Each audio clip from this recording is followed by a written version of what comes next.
Welcome back, everyone. Today we're doing another deep dive in a sport that's from another place.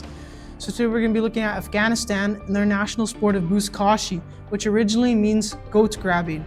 This is the national sport of Afghanistan, and many historians believe that the sport began with the Mongol people long ago, and they brought it into Afghanistan, which later evolved to become an important cultural aspect of Afghanistan.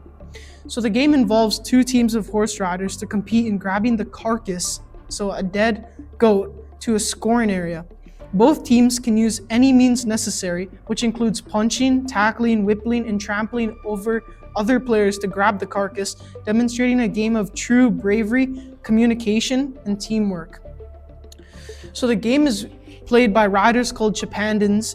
The riders dedicate many years of their life to play, and many riders play until like 60s and begin playing professionally at around 40.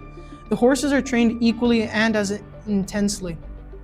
So there are two variations, the first being Tuta Barai, which involves where the team will carry the goat as far away as the starting circle as possible, and Karajai to carry the goat around like a circular point and then bring it back to a designated scoring area.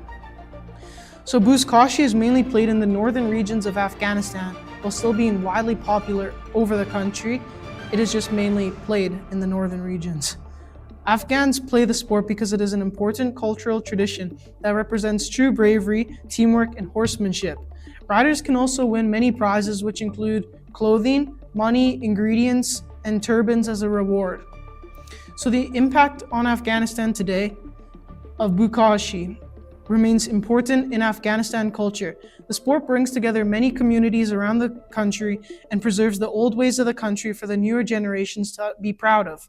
Many see it as more than a sport, but a way of life, a sport that demonstrates brave characteristics, courageousness, and discipline. So right after this break, we'll be back bringing you with a viral news story of buzkashi.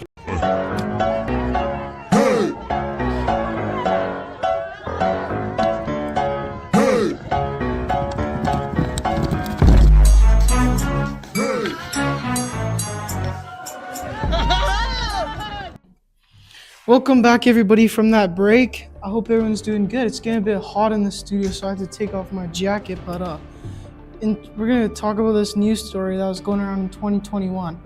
It follows a buzkashi rider named Khyber Akbarzada, and he was telling how he had to very sneakily travel across the country to compete in matches while the Taliban ruled Afghanistan.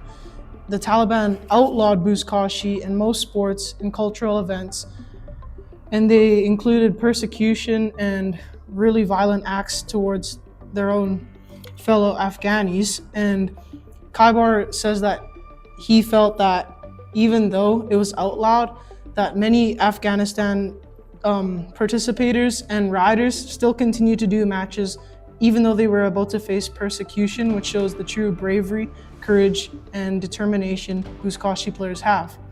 I think that's really inspiring. So now, after this longer break, we're going to take a look at soccer in Afghanistan from my fellow reporter, Marvelous. Thank you all. Thank you for kicking us off right there. Ladies and gentlemen, we'll be going into a deeper dive into the second most popular sport in Afghanistan, which is soccer. Soccer began in Afghanistan in the early 1920s, with the first team formed in 1922 in Kabul. The Afghanistan Football Federation was founded in 1933 and joined FIFA in 1948. Afghanistan's first national premier team started in 2012. So it majorly consists of Afghanistan Football Federation, players, clubs, and national teams. And it is Afghanistan's second most popular organized team sport, as I said at first. It began in the 1920s with major milestones in 1933, 1948, 2012, which I talked about earlier. It became very important because it built pride, unity, and national identity within Afghanistan. It grew through school teams, federation support, FIFA membership, and the National League. So I'll now be talking about the impact soccer has in Afghanistan today. Soccer still gives many Afghans pride and a sense of connection. Men's soccer continues through leagues and national teams, and women's soccer has been deeply affected because female athletes have faced major restrictions since the Taliban returned to power. Now, I'll be going into more detail in that. So the most recent news story we have on this is in April 2026, AP reported that FIFA approved an Afghan women's refugee team called Afghan Women United. The team is made up of Afghan women who fled the Taliban and now live in different countries.